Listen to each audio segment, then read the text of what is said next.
You gotta catch the ball. Yo, what's going on? What's up, baby? I've been running full court press in the pickup. Really, I've been getting to it. I've been chasing after moolah. Now this shit is working out like a sit-up. If a nigga want to smoke high and ready, bring it to you. I've been focused on the wins though. Finally think a nigga found his tempo. What's up, Dave? I've been focused on the wins though. Finally think a nigga found his tempo. I've been running play. Don't do social. We can hear you. Can you hear me? All right, great. We're live, right? Yes, we are, sir. Welcome to the show, everybody. A lot to talk about. Unfortunately, not great news here in the world of sports and entertainment. I'm your host, David Combs, here on the TD Report, here with Tony Kennedy. Let's talk baseball first. This just handed to us. Baseball legend Pete Rose has died at the age of 83. Lived out in Nevada, in Las Vegas. He is the all-time hit leader in Major League Baseball. He was banned from the sport in 1989 for gambling. He made 4 All-Star appearances. Took the Phillies to one of their 2 World Championships during 5 seasons in Philadelphia. For most of us of a certain age, he's more known as a Cincinnati Red. That's where he broke in to the majors. He had 4,200 hits, 4,256 hits. That is 67 more than Ty Cobb's career mark. And he also played in the most games and had the most at-bats in history. His playing career went from the 1960s all the way to 1986. So before me and you were born, Tony, to when we were teenagers. That's how long this man played baseball. I'm not a math major, but that sounds like 23 years in the major leagues. Won 3 batting titles, led the league in hits 7 times. Rookie of the Year in 1963, 17 times an All-Star, and he was the National League MVP in 1973. So he also won a couple of world championships when he was with the Big Red Machine in Cincinnati. That was 1975 and 1976. And he eventually tied the National League mark for consecutive hits and at-bats for 44 games, and consecutive games with a hit, 44. Joe DiMaggio still holds that record. That will never be broken. 56 games, straight games with a hit. Pete Rose's hit record is never going to be broken. His at-bats record is never going to be broken. You can just forget it. No one's going to play that long, and no one's going to be that good. It just is what it is. Tony, your thoughts on Pete Rose, his unfortunate death? First of all, so that everybody know, I always made a thing that I would never go to the Baseball Hall of Fame until probably the greatest hitter was in the Hall of Fame. Okay? This does not look good for baseball that they never put him into the Hall of Fame. I can honestly tell you, because of that, I will never, ever go to Cooperstown. And I know it don't mean nothing to people, but I will never see that Hall of Fame. What they did to Pete Rose is blasphemy. He should have been in the Hall of Fame. This man is gone now, and watch baseball go try to play on our sympathy. Absolutely not. Absolutely not. I remember Pete Rose towards the end. He was in that Phillies-Orioles series, correct, in '83? He was, with Cal Ripken and those guys. Yep, Cal Ripken was a young guy when Pete was old. Yeah. What I remember is I've actually picked that to be the World Series this year. Oh, wow. That's who I think is going to make the World Series. Is going to be the O's and the Phils. But, man, to do that to a person and know all the stuff that he's put in, I just don't think that, man, I don't think that that's right. Rest in peace, Pete. Pete Rose, I mean, for him not to be at Cooperstown, man, is it's just shameful for that. It's tough to think about that when Bart Giamatti, the commissioner of the National League, made his report to the baseball commissioner. I think at the time, I think it might have been, oh God, who was the commissioner back then? Was it Bowie Kuhn or Peter Ueberroth? I can't remember who the commissioner was at the time. But then obviously the decision was made that Pete Rose would be banned from baseball. He would not be allowed to be in the be in the Baseball Hall of Fame. There was a lot of talk, Tony, about Cooperstown possibly opening its doors to Pete Rose in some sort of way, that he would be allowed to be in the hall as the hit king, but his name wouldn't be allowed to be in, or there would have to be a blurb under his name that he was banned from the sport. I don't know how this is going to work, with Major League Baseball, but something needs to be set right here. As Cody joins the show, thanks for joining, Cody. It is difficult to say that baseball is wrong, because he did gamble, and all baseball players know, Tony, that gambling, you just cannot do it, and that is just one of the quirky things about the Major League Baseball. And I'm really sorry that this happened. Pete was a beloved figure outside of the sport. I just watched the Reggie Jackson documentary, and anyone has a chance to see it, it's on Amazon Prime. I highly recommend it. Where Reggie Jackson didn't always like having his voice and having publicity, believe it or not, since he's been retired. Mm-hmm. And he didn't want to go to an old timers event, and he's on the phone with Pete Rose, and you hear Pete Rose's voice. And for Pete Rose, this really touched me. Pete Rose said, Reggie said, it's not that big a deal, I'm not that important. And Pete said, wait a minute, Reggie, you're important, buddy. He was a positive figure, despite his flaws as a person and the mistakes that he made gambling. There's a place in the Hall of Fame for Pete Rose. I hope that they make this right. I agree with you, Tony. I think it sucks that they're going to do it, quote unquote, after he's passed. I don't like that. When they had, 30 years? I think he went out. I think they put him out of baseball in '89. That's almost 35 years. That's 35 years. There have been numerous commissioners, sports writers have been writing about this. Something could have been done. Okay. Cody, any thoughts on Pete Rose? No. I mean, rest in peace, man. Rest in peace. Okay. Well, let's talk about something you might want to talk about, Cody. Another passing for us to pass along. Kris Kristofferson. He was a country music singer and songwriter. He was an actor, and believe it or not, Cody, he was also a Rhodes Scholar in addition to being an actor. Okay, so he's pretty smart. Obviously, a pretty smart guy. He could write music. He could sing. He could play the guitar, and he was in a whole lot of movies. He was in sang a song called "Me and Bobby McGee," but he's best known for songs that he's performed by others, like "For the Good Times." Or Janis Joplin sang one of his songs, "Me and Bobby McGee." So he's been in a lot of movies. 1974, Alice Doesn't Live Here Anymore with Barbra Streisand. 1976, A Star Is Born. He was also in the movie, the Blade movies with Wesley Snipes. Mm-hmm. And he was brilliant, Tony. Tony. Everyone that doesn't know, Tony's lovely wife Liz is an English teacher and a brilliant lady of hers in her own right. He could recite William Blake from memory, his poems. I think Liz would have enjoyed talking to Kris Kristofferson. He could talk about anything, and unfortunately, he has passed along. He was one of the best singer-songwriters of his time, along with guys like Willie Nelson and Tom Hall, people like that. He retired from performing in around 2021, and unfortunately, he passed on. He was lived in Hawaii at the time.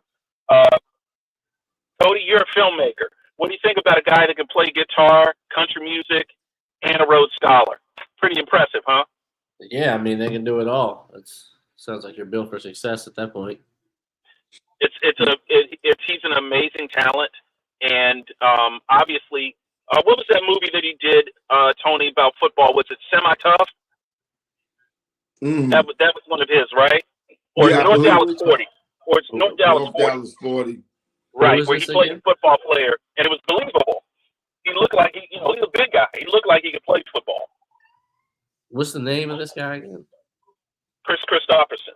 Kris Kristofferson. Yeah. Yeah. Yeah, man. Man, they dropped him like flies. James Earl Jones and James Earl Jones was 2 weeks ago, and what's the guy for the family reunion guy? The singer, everybody, Frankie Beverly. Oh yeah, Frankie Beverly passed on. Pete Rose, Dikembe Mutombo. And unfortunately, on the local angle, Georgetown graduate, Georgetown Hoya Star center, Dikembe Mutombo died yesterday. Well, died late yesterday. He was 58 years old. He died. He was battling brain cancer. I was not aware he was battling brain cancer. I don't know how much of that was known outside the family or the close Georgetown community. But us here in the D.C. area know Dikembe as a guy that came to Georgetown from the Democratic Republic of the Congo. He didn't speak much English when he got here, but man, he could block him some shots on the Georgetown teams with Alonzo Mourning. They blocked a lot of shots. It was an exciting brand of basketball. It was a great time for basketball here in the D.C. area. We all remember him belovedly as Uncle Deke because of that gravelly, low voice that he had. I swear to God, Cody, I think he might have had the lowest voice I've ever heard. I mean, voice, very gravelly. And doubly sad, obviously, for Philadelphia 76ers fans. He played on the last Philadelphia 76er team to make it to the finals. I think that was 2001 with Allen Iverson. 2001. I got a quick 2-minute video here of the top 10 blocks of his career.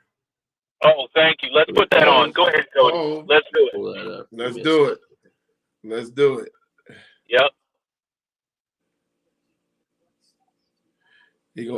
We're gonna show you Mutombo. Thanks, Cody. Thanks, Cody. Great stuff, man. Oh man, Mutombo. It breaks my heart. Yeah, here we go. And West with a miss on the dunk shot.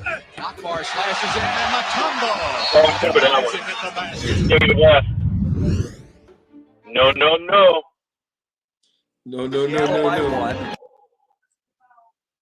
All right, folks. Reloads it. He knew Dikembe was there, and he wasn't even close on that shot. For you guys, or He handles him. He Gotta gives give him him the finger wag. Around the lane. Here's Larry Brown's philosophy here tonight with Matt Donovan. That was on Kobe. Yeah, on Kobe. He blocked Kobe's shot. Dikembe Connection Mark is issues. an excellent help defender. He knows the defensive guidelines, and he is going to go to the front of that rim, any kind of penetration. Yeah, get that out of there, Kobe. By Jackson, but very nice. Simpkins, and a great block by Mutombo. Jim Jackson gives up some inches, but Dikembe Mutombo has his back. No. He has been the villain physically of the Sonics. And Mutombo comes over to swat it away. Kendall Gill, Mutombo again takes care of that one. And the first standing ovation in the first 42 seconds of the game.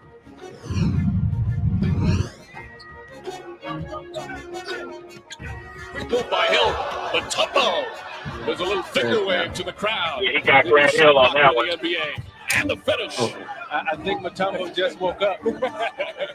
Came up with the little flipper, and Dikembe Mutombo eats that for lunch, and Dikembe not settling for just the defensive play. Oh, wow.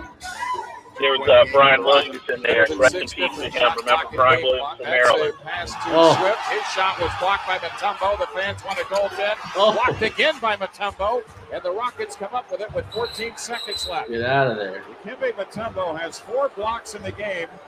He got 2 on that play. There's a feed. Jordan blocked away by Mutombo. Jordan lost that ball going up, but Dikembe right there, perfect timing on that block. He got MJ, but MJ got it back though.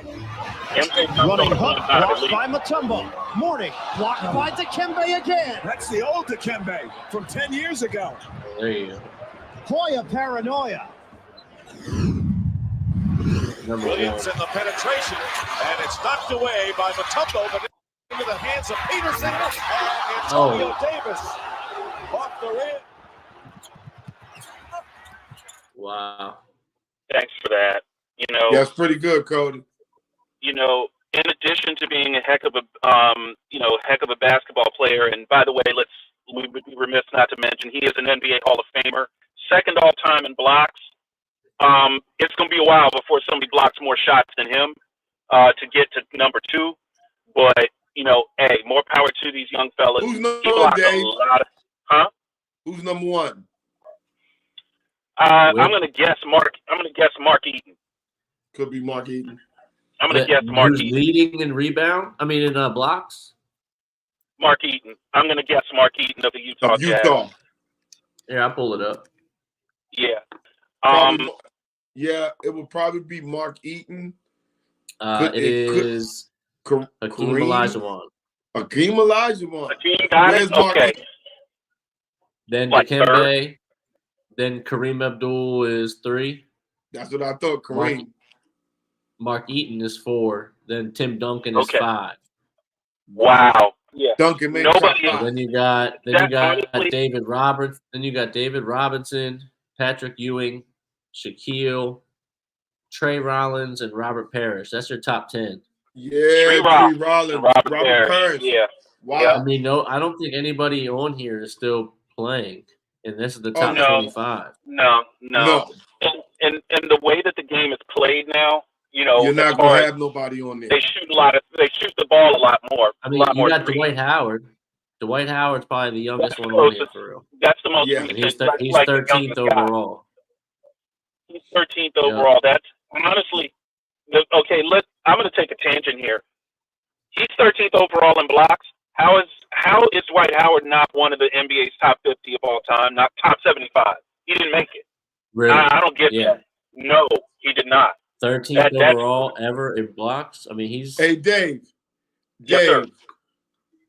Did you say you got Brooke Lopez is the next closest? Brooke Lopez. Did you say he got robbed, Dave? I'd say he got robbed. Well, since we talking about Rob, let's talk about Virginia Tech and how my boys got robbed on Friday night. Let's talk about that game. Set it up for us, Tony. This was the Miami-Virginia Tech old rivalry that started in the Big East, and then y'all brought it to the ACC. First of all, let me say, had the call on the field been no touchdown, I would feel much better that they said the video didn't show enough to call a touchdown. I'm fine with that because we can live with the call on the field. What the guy on the field saw is the picture I saw. He saw the guy come up, live, come down, and then the ball comes out. Touchdown from the naked eye. Now, the video, we've seen it 100 times.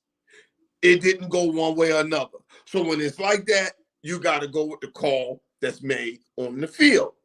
And I have no problem. But they didn't do that. And I understand the ACC. Because I looked at the top 10. It's all Big East. Big 10. It's all SEC. And there's only one ACC team. It's 5 Big 10. 5 SEC, 4 Big 10, 1 ACC. Had Virginia Tech beat Miami, it would be 0 ACC in the top 10. Now, Tony, do you think a call came in from Charlotte? Do you think a call came in from Charlotte to make sure that call on the field for Miami went Miami's way? Hey, listen, just don't take nothing away from Miami. In Charlotte, everybody. I'm sorry. Go ahead. So, folks, don't get it twisted. It just takes nothing away from Miami. I'm not taking no credit away from them young men. But what I'm saying is, when you come down like this and that happens, you got to find a way. Either you're going to fix the system or not. But guess what? If we went out, because we play Clemson, they don't, we get to face them again. But I tell you what, it's going to be 40 degrees colder. And in that 75,000 seat place, we'll have 95% of the fans. I feel bad for Virginia Tech. It shouldn't have to come to that, but I feel bad for the boys. Congratulations, Miami. I'm not a sore loser. Just like we're going to talk about them damn Redskins. I ain't no sore loser to them either. Because you know what? They get lucky right now. They winning. So now everybody, I just saw somebody take their jersey out and they did like that. And all I saw was dust and cobwebs because the joint was packed away. They had to go to storage to go get their jerseys. It is crazy, TK, because the fans are coming out of nowhere. I don't know if y'all saw the Arizona Stadium, but the Arizona Stadium was packed with Washington fans. That stadium was overrun by Washington fans out in Arizona. Let's talk about that. First of all, Glendale is an excellent vacation spot. Okay, excellent it's real vacation. nice. It's an excellent vacation spot, and I would say this, Cody. Out of all the NBA, all the NFL franchises, we know Dallas has a big fan base. We know Pittsburgh has a big fan base that travels really, really well. We know the Packers fan base travels really well. Out of all the fan bases, those three are probably the most well known. But now we know Kansas City travels extremely well, but that's an old fan base. They've been around for 70 years. So they understand how this goes. But hey, don't take anything away from my DC area people and their Washington football team. Okay? There's a lot of Washington fans out there that have been waiting. Man,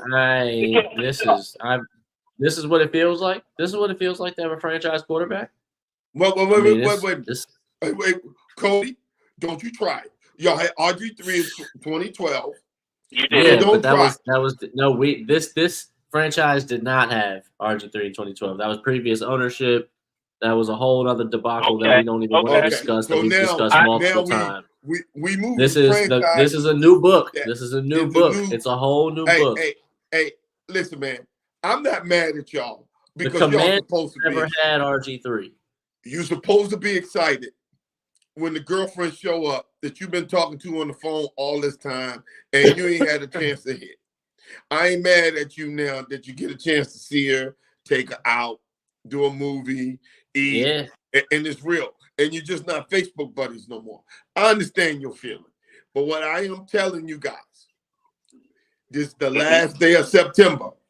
And I will always go back to my saying, there is no Super Bowls in September. Nope. Okay. Nope. Remember that. Not at all. Not at all. Mm-hmm. But we're sneaking by. See, the only reason why I'm excited is because we haven't seen something like this in a while behind that line. And the line is playing good compared to what people thought they were going to be. They're playing really well. Yes, I mean, the quarterback clearly, regardless of if there's hype or not, is playing well by the numbers, is having one of the best starts of any rookie quarterback in history. And that's just by the numbers. I mean, so it is something to be excited for. Now, the thing is, if we can stick with it. What was his grade for passing? What do you mean, in the draft? Yeah, what was his grade for passing? Yeah, he got an A in both, passing and running. He had an A in both. So he's the only quarterback I've ever seen to get an A in passing and an A in running. So and I mean, and it's impressive. Yeah, absolutely. But my thing is he's got to be able to stick with it. And you think so? As long as I think they can build with it. Just like I said when we did our schedule predictions. I said if we can sneak by some of those wins, like versus Cincinnati and versus the Cardinals, and these are going to be what we can see as easy wins. If that's the case, then we could probably get like 9 or 10 wins out of this season. If that's enough to get us to the playoffs, that's all we need. If we can sneak into a wild card round, I'm jumping ahead. And it's a lot of ifs. Hey, but as of let's rewind. As of the first quarter of the NFL season, Washington is in first place in their division. Hey man, hey, look, man. I'm programmed to hate on you guys, but guess what? I love this shit because now y'all relevant. Because see, now you got skin in the game. So each week that go by, it's going to change. I haven't been this excited to watch a regular season game for Washington in so long. Your heart ain't going to be up.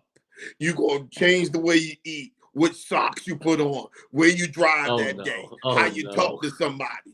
All that's about to change, dog, because now you about to come into big boy world. See, this is real world. See, normally in September, around the middle of October, you dudes are starting to look and ask people where to draft at next year. This year on Halloween, I think you'll still be in this thing. Now, we're going to talk about in 2 weeks. They got to go see them boys up north now. They got to go see them Ravens. Let's see what they talking about. Now, I will tell you, Raven fans, and listen to this. I love you to death.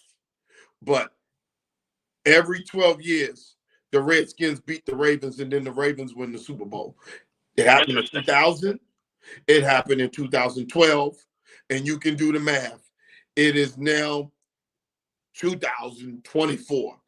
Every 12 years, the Redskins beat the Ravens, and then the Ravens go win the Super Bowl. Now, can that happen this year? Who knows? Who knows? But I am telling you, history. And the last time the Redskins beat the Ravens, and they beat them in D.C. in 2012. They also beat them in 16. But when they beat them in 12, the Ravens went on to win the Super Bowl. And the Super Bowl was where? In New Orleans is where it is this year. So, I'm telling you right now, if we beat the Ravens, everybody needs to watch out. If you beat the Ravens, the Ravens, you will make the playoffs. And not people only are in trouble. Yeah. No, here's a prediction. If the Skins beat the Ravens, they beat the Steelers, and they beat whoever else in the joint, he will not only be Rookie of the Year, he will be MVP. Yeah, he has a shot at it. Easily. He is 50-1 right now, by the way. Jaden is 50-1. Well, go put your money on that. Because in 2 weeks, in that Beltway Classic, if he beats Lamar Jackson, he will be MVP of this league. And during my lifetime, I've never seen the MVP and the Rookie of the Year. Yeah, I think when was the last MVP that was also a rookie? Was that Jim Brown?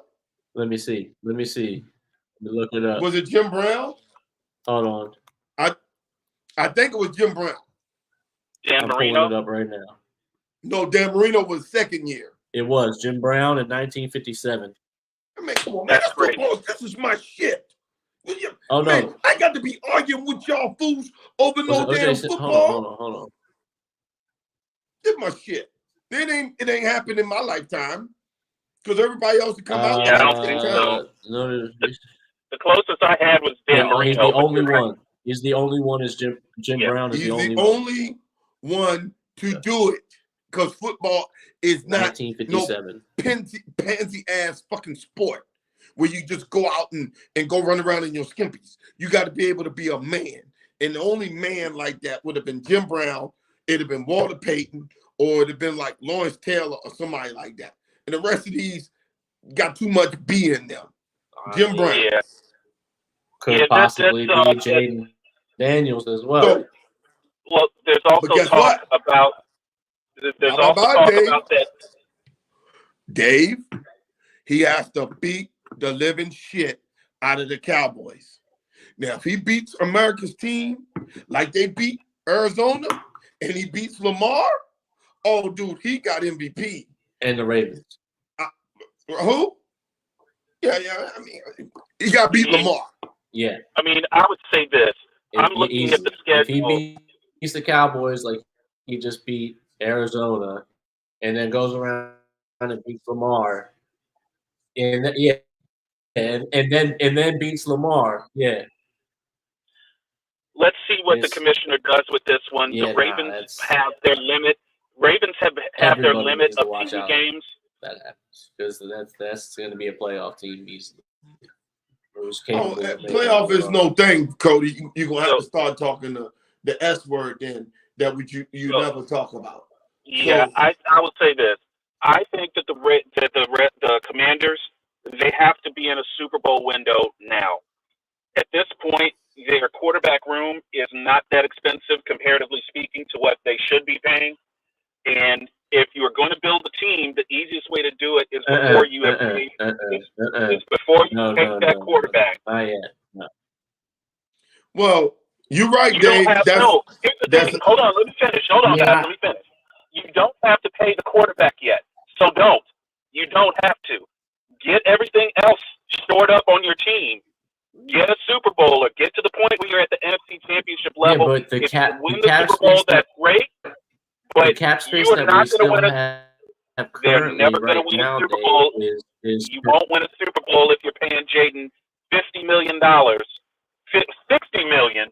You have to pay more than that by that time. By that time, you won't win a Super Bowl if you have to pay Jaden Daniels and you haven't won a Super Bowl yet. It won't happen. Hey, we all getting ahead of ourselves.